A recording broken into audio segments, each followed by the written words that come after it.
Book Club. Hey there, Dan from One Man Book Club with Lux by Brandon Sanderson and Michael Bohls.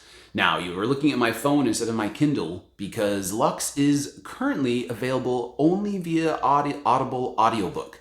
The ebook will be published later this year in 2022.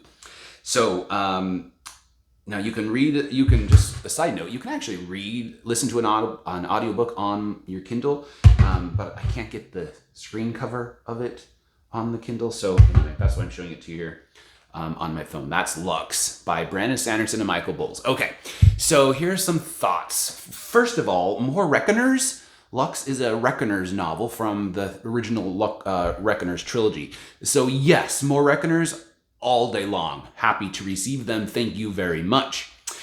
I have been apprehensive about embracing Sanderson Inc. In 2021, Brandon Sanderson released 5 books. Yeah, 5. 4 of them were co-written, I guess maybe is the right way to say, by former students of Brandon Sanderson's writing classes at BYU. I'm nervous for him to become that author, a la like James Patterson or Dean Koontz, who hires ghostwriters to spit out subpar stories that sell because they have his name on them in really big letters, like that. Brandon Sanderson really big, Michael Bohls in really small letters. I'm nervous for Brandon to become that. But okay, so here's my thoughts. I've read all 4 of those books, published, co-written in 2021, and I do feel slightly better about the arrangement because all of the books have turned out fantastic. I'm still firmly on the fence though regarding Sanderson Inc. Is it good? Is it bad? I don't know. We're gonna have to see what the future holds before I commit to an opinion. But anyway, this review is about Lux today. Lux is a return, like I said, to the world of the Reckoners, which is that excellent young adult trilogy Brandon wrote about superpowered bad guys. And instead of using their powers for good, the epics are these really awful tyrants who destroy and reign over a regime of terror. And it's up to regular people to fight back, the Reckoners. They stand up to the superpowered bullies, searching for their weaknesses and do what can't be done. Kill the unkillable and rid the world of epics. Now, there's not a ton of overlap between Lux and the original trilogy. You could technically read Lux without having read the other first, but I think you'll probably have a better experience with Lux if you read the original trilogy before you read Lux. Not a requirement, just I think you might. This story focuses on a group of Reckoners from Texas, and it runs parallel to the chronology of the original trilogy. Now, these Reckoners battle an epic who literally lifted the entire city of Sugarland, Texas, They lifted Sugarland, Texas into the air and turned it into an enormous floating paradise. Lux, the city, Sugarland, now it's called Lux, flies around Texas from city to city in Texas, kidnapping and looting and killing at each stop. And when you discover Lux's secrets of its paradise, you'll be very appropriately shocked and terrified. Now, I liked Lux a whole lot. The thrill factor was sky high. The twists were meaningful and the characters were endearing and showed really great growth. It was much grittier than what I remember the original series to be. There's a good amount of significant death and violence, and it gives the story a heavy feel, and that's not necessarily a bad thing.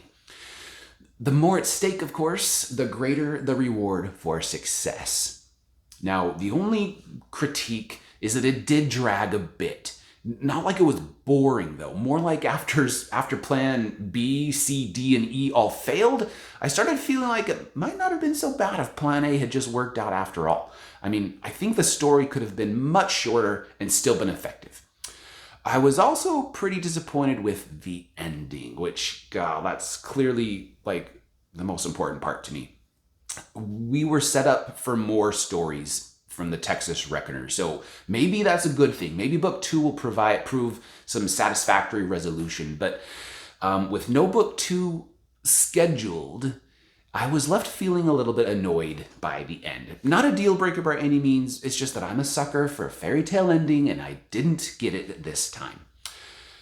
Also, how about a couple words about Stephen Bohls? Now, I'm really interested in how Stephen Bohls, and Jancy Patterson, by the way, who co-wrote the other books that Sanderson wrote last year in 2021, I'm really curious to see how they managed to do the work.